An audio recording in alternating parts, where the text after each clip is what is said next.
Hello সবাইকে good morning. তোমরা সবাই কেমন আছো? আশা করছি তোমরা সবাই খুব ভালো আছো আর আমরাও খুব ভালো আছি। দেখো সকাল সকাল ঘুম থেকে উঠেছি। আজকের দিনটা খুবই ছিল ঠান্ডা, খুব হাওয়া দিচ্ছিল সকাল থেকে। সকালে ঘুম থেকে উঠেই দেখি জানলা দরজা খুলে প্রচুর হাওয়া দিচ্ছিল। ঘর ঝাড়ু মেরে ঘরটা মুছে নিয়েছি, তারপর চলে এলাম রান্নাঘরে। প্রথমে এসে কটা বাদাম ভিজিয়ে দিলাম, রাতে ভিজিয়ে রাখতে ভুলে গেছি, তাই সকালবেলায় ঘুম থেকে উঠে ভিজিয়ে দিলাম, ছেলে ঘুম থেকে উঠে খাবে। তারপর এখানে আজকে ব্রেকফাস্টে কি করব ভাবতে ভাবতে মাথায় একটা বুদ্ধি এলো, আজকে আলু দিয়ে সুজি দিয়ে করব লুচি, খাস্তা পুরি এটাকে বলে। তো প্রথমে দেখো গরম জল করেছিলাম, গরম জল করে এক বাটি সুজি নিয়েছিলাম। সুজিটা আর গরম জলটা সুন্দর করে মেখে নেব। আর আজকে তোমরা এই ভিডিওতে আমাকে কমেন্টস করে জানাবে তো তোমরা কে কোথা থেকে আমার ভিডিওটি দেখতে পারছো, কে কোথা থেকে দেখো, সব সময় কমেন্টস করে জানাবে। এখানে দেখো সুজিটাকে একটু গরম জল দিয়ে মেখে সাইড করে রেখে দিলাম। তারপর আলু সেদ্ধ করেছিলাম, দুটোর মতো আলু সেদ্ধ করেছি। প্রেসার কুকারে আলুটা সেদ্ধ করে নিয়েছি, আলুটা সেদ্ধ করে নিয়ে তারপর সুজিটাও এখানে দিয়ে দিলাম। একটু ধনেপাতা দিয়ে দিচ্ছি, তারপরে একটু শুকনো লঙ্কা, চিলি ফ্লেক্স দিলেও হবে, জিরে গোটা জিরে, তারপর দিয়ে দেব এখানে জোয়ান। এগুলো দিয়ে সুন্দর করে মেখে নেব। একটু হলুদ দেব, একটু নুন দেব, একটু তেলও দেব, সাদা তেল দিয়ে এটাকে সুন্দর করে একটু মেখে নেব হাত দিয়ে। তারপরে দেখো এখানে দিয়ে দিলাম চিলি ফ্লেক্স। চিলি ফ্লেক্সটা দিতেই হবে, এটা দিলে একটু ঝাল ঝাল হবে লুচিটা খেতে। আর লাস্টে দিয়েছিলাম এক বাটি আটা, আটাটাও দিতে হবে। আর সাদা তেল দিয়ে দিলাম, দিয়ে সব কিছু একসঙ্গে করে মেখে নিলাম সুন্দর করে। এটা খুব নরম হয়েছিল মাখাটা, এটা নরমই হবে, সুজি আর আটা একসঙ্গে দেওয়া হয়েছে তার জন্য। সাদা তেল দিয়ে লাস্টে একটু টাইমের জন্য রেখে দেব।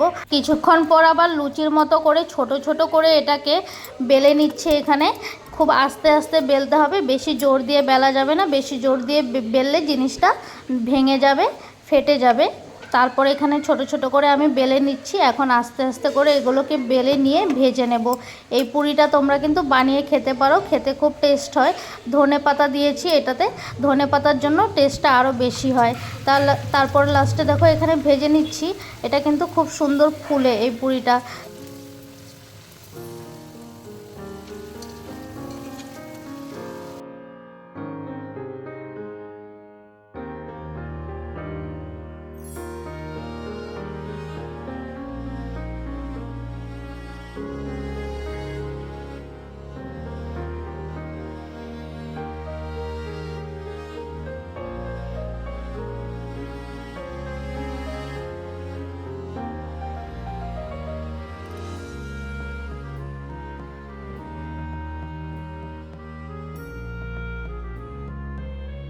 সবগুলো পুরি এখানে খুব সুন্দর ফুলেছিল, হয়তো দু একটা পুরি ফোলেনি। আর তারপর আস্তে আস্তে করে এখানে সবগুলো পুরি আমি ভেজে নিলাম। দেখো সবগুলো পুরি ভাজা হয়ে গেছে, দেখতে কিন্তু খুব সুন্দর লাগছে আর খেতেও এটা খুব সুন্দর হয়। তোমরাও এইভাবে বানিয়ে খেও। আর এটার সঙ্গে তোমরা আলুর দম বা বাঁধাকপি, যেরকম আমি বাঁধাকপি করেছি, এটা বাঁধাকপি দিয়েই খাবো আমরা।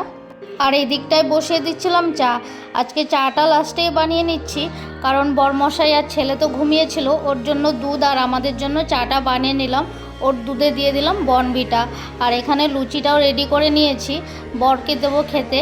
বাঁধাকপি দিয়ে নিয়েছি, আর আমি ভাবছি দুটো চায়ের সঙ্গে খেয়ে দেখবো। আমি একটা অলরেডি খেয়ে নিয়েছি, আমার তো খেতে খুব ভালো লেগেছে।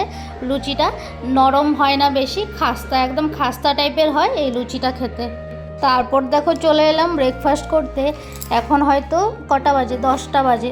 হ্যাঁ, অন্যদিন তো দেরি হয়ে যায়, আজকে ব্রেকফাস্টটা অনেক তাড়াতাড়ি করে নিচ্ছিলাম। আজকে রবিবার ছিল, আমি ঘুম থেকেও উঠেছিলাম খুব সকালে আজকে। আর এখানে দুজনে মিলে কি যেন গল্প করছিলাম, গল্প করে করে এখানে ব্রেকফাস্ট করে নিচ্ছিলাম। এই করতে করতে বেলা হয়ে গেল। তারপর কাপড় ভিজিয়েছিলাম আজকে বাথরুমে। আজকে বেশি কাপড় ছিল না, কয়েকটা কাপড়ই ছিল, তাও ভিজিয়ে রেখেছিলাম। কাপড়গুলো ধুয়ে নেব। এমনিতে অন্যদিন ঘুম থেকে উঠতে লেট হয়ে যায়, কিন্তু আজকে রবিবার, আজকে আমার ঘুম ভেঙে গেছে সকাল 7টার দিকে। তাই সকাল সকাল কাজগুলোও হয়ে গেছিলো আজকে, ব্রেকফাস্ট থেকে নিয়ে সব কিছু।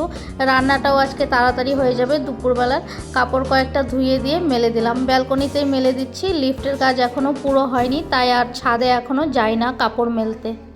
আর আজকে দুপুরবেলা রান্নাবান্না একদমই সিম্পল রান্নাবান্না, শুধু মাংসর ঝোল আর ভাত করব। এখানে প্রথমেই মাংসটা নিয়ে এসছে, অনেকক্ষণ হয়েছে, আমি ধুয়ে রেখে দিয়েছিলাম। সব একসঙ্গেই দিয়ে দিচ্ছি, মশলা যা যা মশলা করেছি সব একসঙ্গেই দিয়ে দেবো। দুটো আলুও কেটে রেখেছি, আলুটা লাস্টে দিয়ে দেবো। এখানে তরকারিটা দেখো বসিয়েই দিলাম। তরকারিটা দেখো বসিয়ে দিয়েছি, বসিয়ে দিয়ে এখানে টমেটো কেটে নিচ্ছিলাম। আজকে ছেলেকে একটু টমেটোর চাটনি বানিয়ে দেব। কাল গিয়েছিলাম গুরুদেবের মন্দিরে উৎসবে, সেখানে গিয়ে প্রসাদ খেয়েছিলাম, খিচুড়ির সঙ্গে এই টমেটোর চাটনিটা দিয়েছিল। ছেলে তখন থেকে বলছিল টমেটোর চাটনিটা ওর খুব ভালো লেগেছে, ওকেও বানিয়ে দিতে। মাংসের তরকারিটা এখানে হয়েই গেছিলো। আজকে একদম সিম্পলভাবে করেছি, বেশি মশলাও দিইনি, খুব পাতলাভাবে পাতলা ঝোলের মতোই করেছি। আর এদিকে দেখো টমেটোটা কেটে নিয়েছিলাম, কড়াটা ধুয়ে আবার টমেটোর চাটনিটা বসিয়ে দিলাম। ছেলের এই টমেটোর চাটনিটা খেতে খুব ভালো লাগে, যে কোনো চাটনি ওর খেতে ভালো লাগে। ভাতের পরে যদি এই চাটনিটা দেওয়া হয় ওকে, ও খুব খুশি হয়, তাই ওর জন্যই বানিয়ে নিলাম। কটা কিশমিশ আর কটা খেজুর দিয়ে দিলাম কেটে।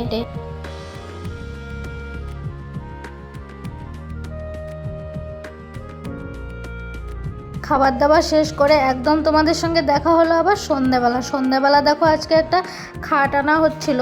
আমাদের একটা রুমে খাট ছিল আর একটা রুম এমনিতেই ছিল, ওটাতে খাট ছিল না, তাই একটা খাট আনা হয়েছিল, স্টিলের খাট। ওই খাটটাই এখন ঢুকিয়ে নেওয়া হচ্ছে।